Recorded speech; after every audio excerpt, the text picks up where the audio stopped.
الصلاة والسلام عليك يا حبيبي يا رسول الله، صلاة تشفع بها لي عند الله. ازيكم عاملين ايه؟ يا رب تكونوا بخير. يوم جديد مع وصفة جديدة.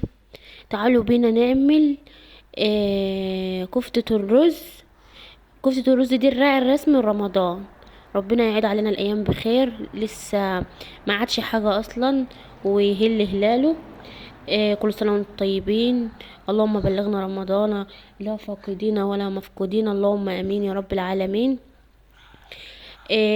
احنا هنعمل النهارده كفتة رز. كنت عملتها قبل كده على القناة بالفراخ وعملتها باللحمة وكنت عملتها بس ما صورتهاش قبل كده بالجمبري. فانا كنت قاعدة اجل بقى موضوع الكفتة ده عشان اعمل صنفين، يبقى باللحمة والجمبري. بس قلت اعملها لكم فيديو باللحمة واعمل لكم فيديو تاني بالجمبري وتشوفوا الفرق بينهم وبين بعض. نسمي الله ونصلي على الحبيب محمد عليه افضل الصلاة والسلام ونبتدي نخش جوه الفيديو ونشوف احنا عملنا النهارده. عايزه اقول لكم ان الكفته دي بعد ما خلصت هي مش باين عليها اللي هي كفته رز.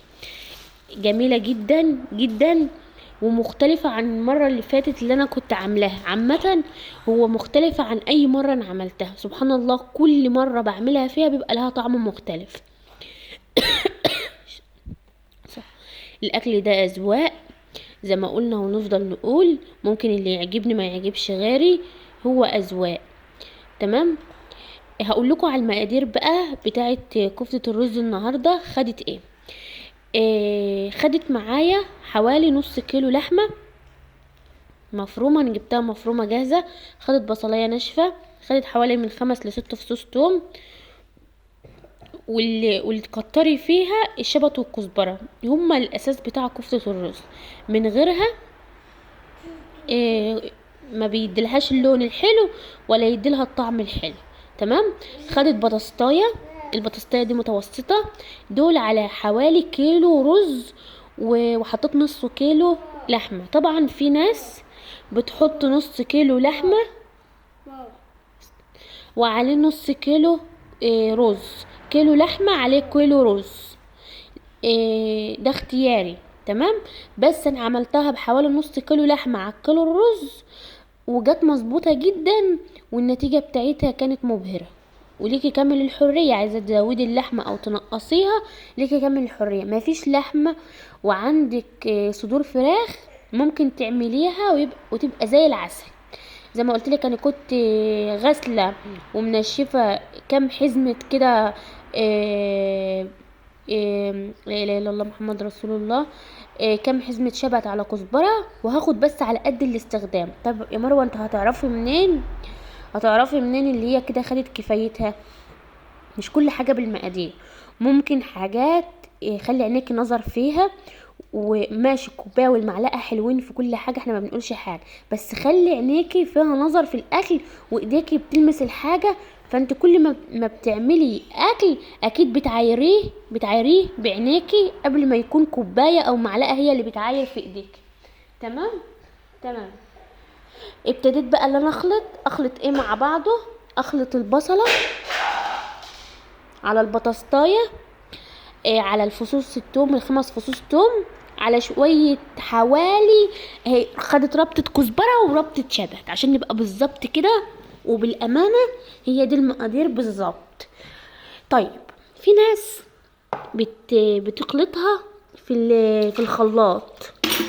انا مش معاك اللي انت تخلطها في الخلاط. طيب يا مروه ما فيش عندك كبه. حاولي اللي انت ما تعملهاش في الخلاط. ليه؟ الخلاط اساسه عصر، يعني ما بيجي يعمل الحاجه بيعصرها فبيطلع ميتها. انا عايزاك تستفيدي من الحاجات دي وما تطلعيش فيها ميه، يعني تبقى بالسمك اللي قدامك كده بالظبط. فاهماني؟ يعني تبقى سمكها حلو وتستفيدي من العناصر اللي فيها وما تبقاش عبارة عن مية عشان ما تمرقش معاكي الكفتة او تخلي الكفتة معاكي مش مظبوطة. ابتديت اللي انا احط بقيت مقدار الشبت على الكزبرة زي ما قلت لك. هي بتاخد حزمة شبت وحزمة كزبرة. انا كنت ناسيه ان انا احط السلاح بتاع الكبه. هبتدي احطهم في الطبق واحط السلاح وافرمه. هي تقريبا ما خدتش الا المكونات دي بس خدت تاني بصلايه ناشفه. خدت معايا 5 فصوص توم. خدت بطاطايه. خدت ايه تاني؟ خدت قرن شطة، وده اختياري. زي ما قلتلك في الاول هي كانت مختلفة المرة دي عن كل مرة بعملها. ممكن تعمليها بشبت وكزبرة وبصل ناشف وبطاطاية وفصوص توم، ومش مهم تحط الشطة. انا حبيت اللي انا اخليها مختلفة عشان انا لسه هعمل كفتة جمبري، فعشان الاتنين ما يبقوش طعم واحد، يبقوا مختلفين. تمام، تبقى دي نكهة ودي نكهة.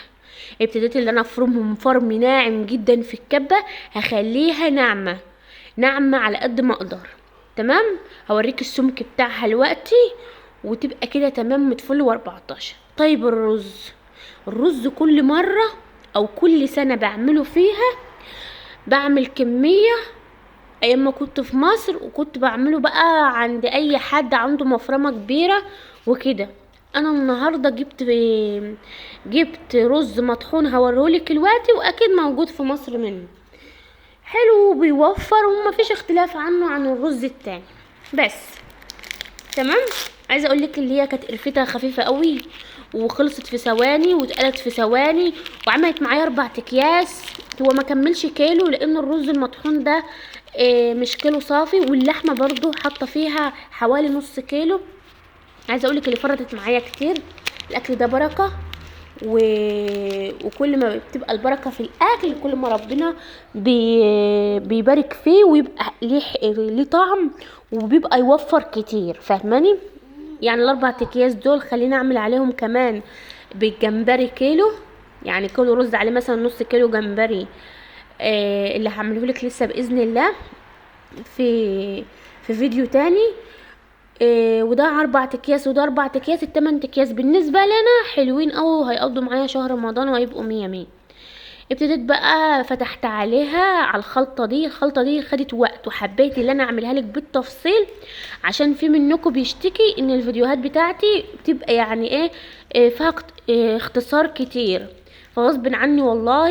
يعني رودينا بنت اللي كانت بتصور ما شاء الله على تصويرها زي العسل، وكنت انا اللي بصور قبل كده، لسه ما جبتش ستاند ولسه ما ظبطتش اموري، ربنا يسهلها. فاعذروني لو بعمل اي وصفه ما بتبقاش بالظبط، بس حاولت على قد ما اقدر النهارده تبقى الوصفه بالظبط خطوه بخطوه. تمام تمام. ده السمك بتاعها كويسه مربوطه، مفيش فيها ميه. زي ما قلت لك هي كانت بركه وقرفه كده في ثواني في ثواني. مش شطاره، دي بركه من ربنا سبحانه وتعالى. تمام تمام. تعالوا بقى نشوف احنا عملنا ايه تاني غير كده. جبنا الرز المطحون اللي كنت بوريهولك. الرز ده حوالي 400 جرام، يعني كل كيس 400 جرام، يعني مش مكمل كيلو. الكيسين دول 800 جرام. تمام، بس حلوين، بدل ما اقعد افرم وانقع رز وافتفته وادور على حاجه افرمه فيها. الرز من الصعوبه اللي هو يتفرم، لكن ده جاي مفروم جاهز مطحون جاهز، حلو، وفر معايا وقت ومجهود وانجز معايا. وعلى فكره في العجين، يعني في عجينه الكفته طلع مبهر جميل جدا. يعني انصحك اللي انت تجيبيه وعلى اقتناع باذن الله. انا كنت بوريهولك اسمه ايه، اسمه العربي، كيس اسمه العربي، اكيد موجود في كل مكان، واكيد موجود منه في مصر باذن الله. انا كنت اصلا شفت فيديو قبل كده لواحده كانت بتعمل برضو كفتة الرز، وكانت بتحكي اللي هي عملتها بالرز المطحون ده. يعني معنى كده هي في مصر، معنى كده الرز المطحون ده موجود في مصر باذن الله. المهم حطيت الكيسين، وهبتدي اللي انا احط المكونات الجافه. ايه المكونات الجافه؟ احنا كده خلصنا من المكونات اللي بتتخلط في قلب الخلاط او في الكب، خلاص خلصنا منها. هنبتدي بقى نحط المكونات الجافه. ده كمون حطيت منه حوالي معلقه. الشبت والكزبره والبهارات دول اساس الكفته، هما اللي بيدولها نكهه وريحه، يعني من غيرهم الكفته بيبقى ناقصها حاجه. وفي ناس ما بتحطش الاضافات دي كلها في الكفته. الاكل ده اذواق زي ما قلنا في الاول وفي الاخر، اذواق. زي ما انت حابه تجربي زي ما انا بعمل، جربي متفل و14. حابه تزودي حابه تنقصي، انت حره. خلينا نشوف احنا حطينا بهارات ايه. حطينا كمون، وحطينا كركم وبابريكا وفلفل اسمر، وحطينا الملح، بس كده. تمام تمام. هبتدي بقى اللي انا احط لا اله الا الله محمد رسول الله. انا مش عارفه انا كنت بجيب ايه اصلا. ده بيكربوناتو اللي هو بتاع الطعميه، لان انا كنت عامله لكم بيه طعميه. هتعملي بيه ايه يا مروه النهارده؟ هحط منه ربع معلقه، يعني ربع معلقه او نص معلقه صغيره على الكيلو، ماهوش كتير ليه بقى؟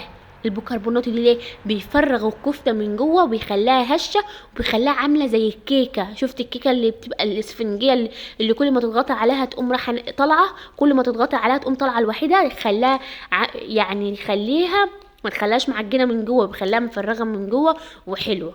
البيكربونات ده جميل جميل، على ضمانتي ما تكتريش منه، وما شاء الله والله هتدعيلي لو حطيت منه ربع معلقه على كيلو الكفته، على كيلو الرز. جميل جدا جدا جدا. جربيه باذن الله.